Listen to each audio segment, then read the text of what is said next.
So Ricky Hatton stopped in the ninth round by Senchenko with a body shot.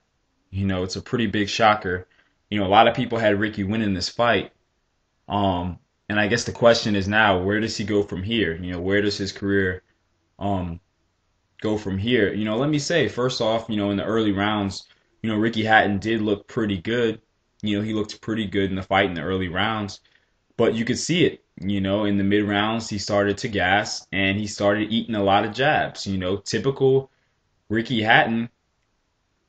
His defense just wasn't there. His defense was non-existent. And I don't really think you could blame that too much on the layoff. Maybe his timing not being there had a lot to do with the layoff. But Ricky Hatton just never really cared too much for his defense. His hands were really low. I thought he would have did himself a much better service to have a higher guard and to a little bit more head movement. But he kept eating those jabs right down the pipe from Senchenko. And it was really easy to see. And I remember thinking during the fight, wow, this is why he got stopped by Mayweather and by Pacquiao.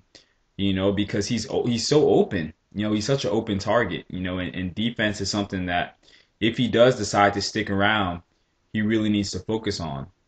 And I guess that's the next question. Where does he go from here? Does he retire, or does he continue to fight? Judging by his interview, he doesn't look like a guy who's ready to hang him up. Personally, I don't think the comeback itself was a mistake. I think the opponent that he chose was a mistake. Ricky Hatton assumed that he could just pick up where his career left off, and that's not an easy thing to do after 3 years. I think Ricky Hatton and his team really didn't think the opponent threw enough. I think he was really eager to get a world title. He wanted a shot at Paulie Malignaggi. And, beating Senchenko, would have been a way to really easily make that happen. But, that being said, I think they should have took it a little bit slower. There's a lot more options that Ricky Hatton had. In my opinion, I said it, I felt like he should have blown up a lightweight and fight one of those guys. Take a much easier fight.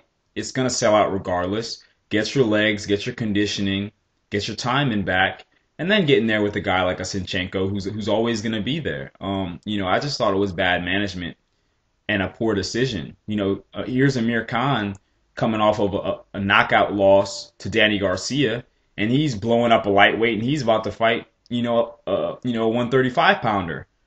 So there's no reason why Ricky Hatton couldn't have went that route after a 3-year layoff.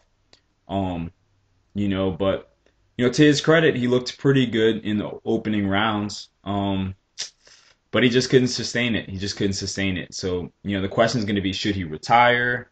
Should he try this again? I don't know, man. What do you guys think? Definitely a devastating loss. Like I said, you got to feel bad for a guy for losing like that. You got to feel bad. That can't be easy.